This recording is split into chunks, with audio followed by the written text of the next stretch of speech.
오늘 부진한 모습입니다. 과연 주 후반에는 시장이 조금씩 다른 분위기를 나타낼지 혹은 이런 글로벌 분위기를 이겨내지 못하고 다시금 쌍바닥을 그리러 1830선까지 밀려 내려갈지 기로에 서 있는데요. 좀 더 자세한 내일장 전망 대신증권의 이경민 연구원과 함께 해보겠습니다. 안녕하세요.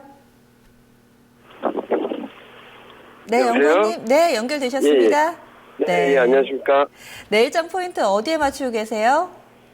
무엇보다도 오늘 그리고 어제 미국 증시 급락을 자극했던 유가가 반등할 수 있을지, 30달러를 회복할 수 있을지 여부를 좀 지켜보실 필요가 있겠고요.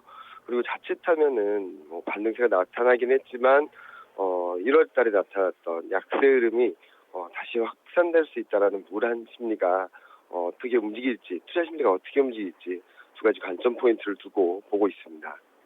지금 물음을 좀 제시해 주신 거는 마찬가지인 것 같아요. 그럼 거기에 대한 답을 달아봐야 될 것 같은데 악순환의 고리가 형성될까? 과연 이 부분에서 좀 방향성을 잡아줄 만한 해외 변수는 어떤 게 있을까요? 일단 오늘 밤 발표되는 것 중에 하나는 미국 고용지표를 가늠할 수 있는 ADP 취업자 변동수를 발표될 예정입니다. 전월보다는 좀 부진할 것으로 예상되고 있는데 이번에 FOMC 회의에서 고용지표를 언급을 했기 때문에 고용지표가 좀 부진한다 하더라도 이런 부분들이 경기 불확실성을 자극하기보다는 금리 인상이 좀 더 지연될 수 있다는 기대감이 유입되지 않을까 생각을 하고 있고요. 두 번째로 중요한 포인트는 EU의 소매 판매입니다.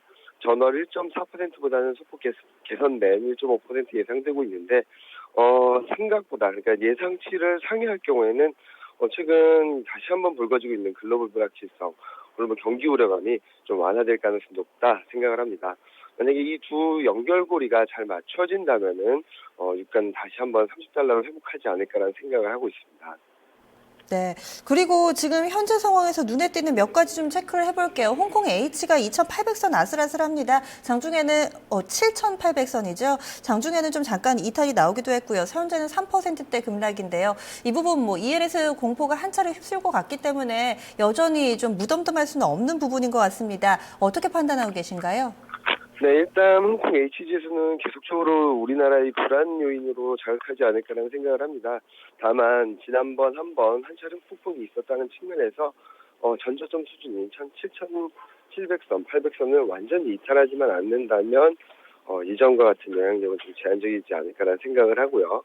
그리고 7,500선까지 내려앉으면 그때부터는 좀 문제가 심각해질 수는 있습니다. 분명히 작년 2분기, 3분기 때 설정되었던 지수대가 대부분 7,000에서 7,500선이기 때문에 그 지수대에 들어가지만 않는다면 큰 우려 사항은 아니라고 생각을 합니다만 심리적으로는 분명히 영향을 미칠 수 있는 부분이 아닌가라는 전망을 하고 있습니다.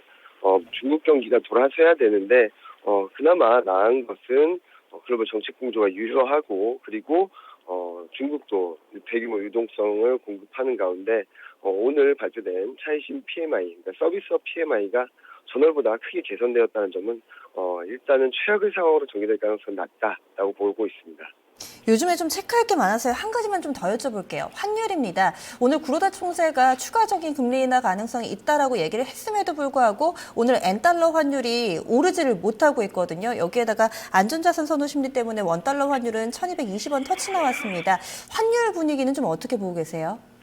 환율 분위기는 지금 현재 환율을 움직이는 부분들은 통화정치 이슈도 있지만 분명히 리스크 요인이란 부분들이 좀 반영되고 있는 것이 아닌가 생각을 합니다.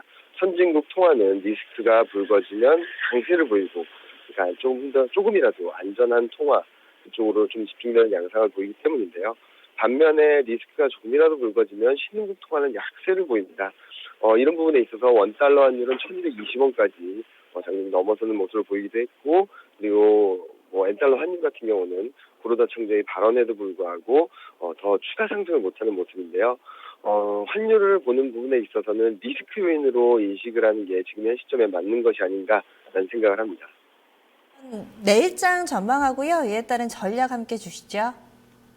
내일장도 아마 이런 큰 상승을 보이기보다는 반등 시도에 나선다 하더라도 1,800선 후반대에서 등락을 보이지 않을까라는 예상을 하고 있는데요.